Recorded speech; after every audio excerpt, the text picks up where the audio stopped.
Hello everyone, thank you so much for your encouraging feedback. Or let us have capsule number 2 of verbal ability. This is useful for all academic purposes. भले examinations हो, projects हो, submissions हो, डिसर्टेशंस हो, all professional courses, CA, CS, CMA, law courses, all competitive examinations like CAT, CLAT, IPM and banking, SSC, and for all aspiring journalists and writers. So let's have the second capsule of natural English. Let's begin. Mortgage consultant says you could wind up paying higher interest. Off the record, I reckon you'd be better off going to your own bank rather than one of my clients. Now, the first important phrase here is wind up. ये wind up का मतलब क्या होता है? Wind up का एक मतलब होता है समाप्त होना, के रूप में अंत होना, to be in a situation at the end of a series of events. कई सारे घटनाक्रम के अंत में आप जिस अवस्था में हो, आपने उस रूप में वाइंड अप किया है. It doesn't matter what we do, we always seem to wind up at this restaurant at the end of the night. कोई फर्क नहीं पड़ता, हम जो भी करें, ऐसा लगता है कि हम हमेशा यहीं पर आकर मिलते हैं eight this restaurant at the end of the night. रात के अंत में हम सभी इसी रेस्टोरेंट में अपना समय समाप्त करते हैं. Little did I know that I would actually wind up being on the staff. Little did I know, मुझे, लिटिल का मतलब होता है नो, बहुत कम, न के बराबर.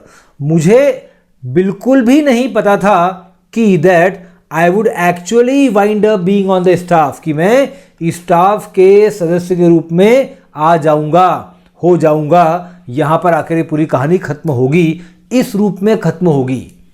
वाइंड अप का मतलब होता है when you are in a situation at the end of a series of events. I never knew that I would wind up making these natural English capsules daily. अगला interesting यहां पर phrase दिख रहा है, देखिए, ऑफ द रिकॉर्ड. बहुत ही useful phrase है, of the record. इसका मतलब होता है अनऑफिशियली, इनफॉर्मली. जब आप कोई बात अनौपचारिक रूप से करते हो, सबको नहीं बताने के लिए, don't tell anybody I said this. But जब कोई पॉलिटिशियन किसी रिपोर्टर को बोलता है ऑफ द रिकॉर्ड, तो इसका मतलब यह है कि मैं कह रहा हूं लेकिन आप मुझे कोट मत करना. तो ऑफ द रिकॉर्ड बात होती है अनऑफिशियली, जिसको बिल्कुल भी कोई कोट नहीं करता. देखिए example, she made it clear, उसने बिल्कुल स्पष्ट कर दिया, that her statement was of the record, कि उनका कथन इनफॉर्मल था, अनऑफिशियल था, and could not be published, और उसे प्रकाशित या प्रसारित नहीं किया जा सकता. This is of the record. यह ऑफ द रिकॉर्ड है, यह अनऑफिशियली कह रहा हूं. बट आई थिंक, मुझे लगता है कि जय cheated on the entrance exam. मुझे लगता है कि जय ने एंट्रेंस एग्जाम में नकल की थी. अब ध्यान दीजिए, यहां पर इस ऑन प्रीपोजिशन पर आपकी इच्छा होगी जय चीटेड इन द एग्जाम बोलने की, लेकिन सही फ्रेज होता है जय cheated on the entrance exam. अब हमने बात की ऑफ द रिकॉर्ड की, तो इसका एंटोनिम क्या होगा? इसका एंटोनिम होता है ऑन रिकॉर्ड. गौर करिए, ऑफ द रिकॉर्ड होता है लेकिन ऑन द रिकॉर्ड नहीं होता, केवल ऑन रिकॉर्ड होता है, ऑफिशियल. अब पब्लिकली नोन फैक्ट, कोई बात जो आप सबको बताने के लिए तैयार हो, वो आप ऑन रिकॉर्ड कहते हो. I am not trying to catch you out, मैं आपको पकड़ने का प्रयास नहीं कर रहा हूं. कैच यू आउट, मैं आपकी गलती नहीं बता रहा हूं. But you are on record, लेकिन आप रिकॉर्ड पर हो एज सेइंग, ऐसा कहते हुए, दैट की इन्फ्लेशन वुड प्लमेट, महंगाई धड़ाम से गिरेगी. प्लमेट का मतलब होता है तेजी से नीचे गिरना. Once we recovered from the slump, बस एक बार हम इस मंदी से रिकवर कर लें. यदि हम एक बार इस मंदी से ऊपर आ जाएं तो महंगाई तेजी से गिरेगी. ऐसा कहते हुए आप रिकॉर्ड पर हैं. मैं आपको पकड़ने का प्रयास नहीं कर रहा हूं, पर बता रहा हूं कि आपने ऑन रिकॉर्ड ऐसा कहा है. तो ध्यान रखिए दोस्तों, of the record unofficially, on record officially. अगला बड़ा इंटरेस्टिंग फ्रेज है यहाँ पर देखिए, बी बेटर ऑफ गोइंग। बहुत ही इंटरेस्टिंग फ्रेज है। सबसे पहले समझते हैं कि बी की जगह क्या क्या आ सकता है। प्रेजेंट टेंस में is, am, are, past tense में वॉज या वर, और फ्यूचर में विल बी, ये सभी बी के फॉर्म्स हैं।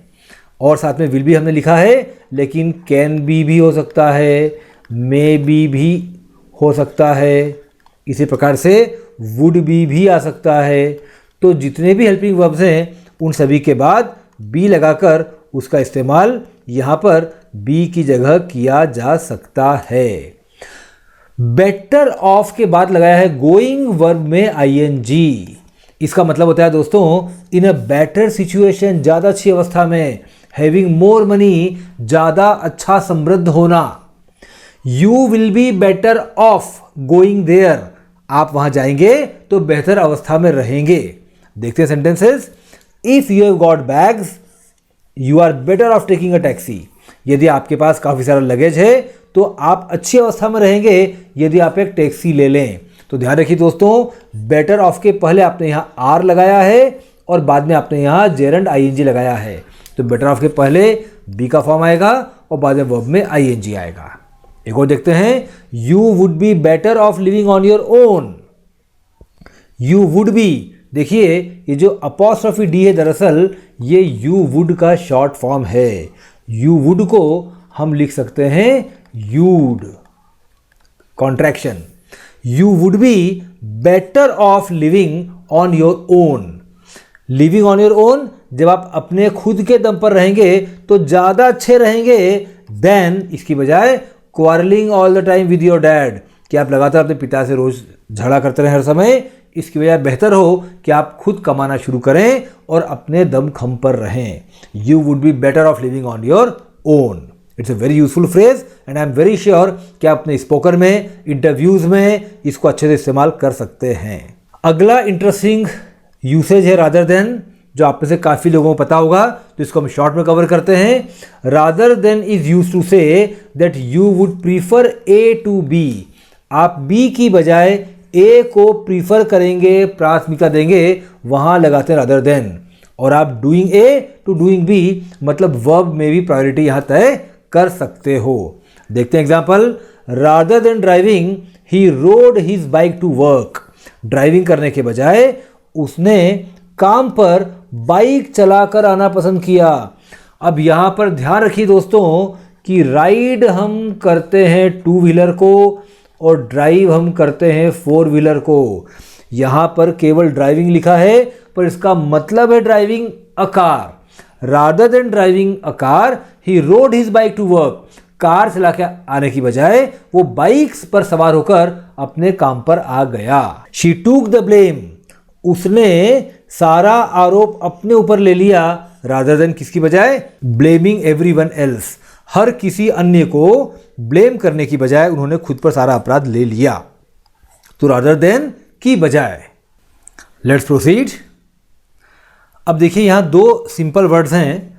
Mortgage consultant. Who is a mortgage consultant? Mortgage का मतलब होता है जब आप अपनी प्रॉपर्टी को गिरवी रखकर लोन लेते हैं तो mortgage consultant basically is loan adviser. In India preferably एक चार्टर्ड अकाउंटेंट होता है मॉर्टगेज कंसल्टेंट। इस तरह इंडिया में हम अपने सीए से लेते हैं। रेकन का मतलब होता है विश्वास करना, सोचना, विचार रखना या आशा करना कि ऐसा होने वाला है। मॉर्टगेज कंसल्टेंट ने कहा you could wind up paying higher interest. हो सकता है कि अंत में आपको ज्यादा ब्याज देना पड़ जाए। ऑफ द रिकॉर्ड, किसी को बोलना मत, मैं बता रहा हूं, मेरा ऐसा मानना है that you would be better off going to your own bank. अच्छा हो कि आप अपने बैंक के पास चले जाएं rather than one of my clients. मेरे किसी क्लाइंट के पास आने की बजाय अच्छा हो कि आप अपने खुद के बैंक के पास जाएं। तो यहाँ मॉर्टगेज कंसल्टेंट ने अपने क्लाइंट को बहुत ईमानदारी से कहा कि बेटा अच्छा हो कि आप अपने खुद के बैंक के पास जाएं, मेरे पास आओगे तो आपको ज़्यादा इंटरेस्ट देना पड़ेगा। आज का अगला सेंटेंस है we do try to go by the book in this company but off the record the odd rule gets broken from time to time. ये एक बोर्ड मीटिंग में कहा गया सेंटेंस है। अब देखिए, इससे पहला इंटरेस्टिंग फ्रेज है go by the book. Go by the book का मतलब होता है obey rules without considering whether they are right. हम तो द बुक के हिसाब से चलेंगे, जैसा रूल्स में लिखा है वैसा करेंगे। नियमों का पालन करना बिना यह विचार किए कि ये सही है या गलत, हम तो जो रूल्स में लिखा है वो फॉलो करेंगे। That means we will go by the book. देखिए sentence, police officers protect themselves from criticism by going by the book. Police officer खुद की रक्षा करते हैं आलोचना से। किस प्रकार से? Going by the book. किताब के सारे नियमों का पालन करते हुए वो खुद को आलोचना से बचाने का प्रयास करते हैं। शी फील्स, वह सोचती है कि she has to go by the book, कि उसे सारे नियमों का अक्षरशः पालन करना चाहिए। And can't use her creativity, और वह अपनी रचनात्मकता का प्रयोग नहीं कर सकती।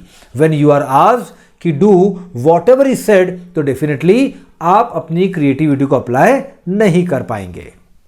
अगला इंटरेस्टिंग फ्रेज है, यहां पर देखिए, ऑड रूल गेट्स ब्रोकन। आप समझ गए होंगे, सम और the other small rule is violated.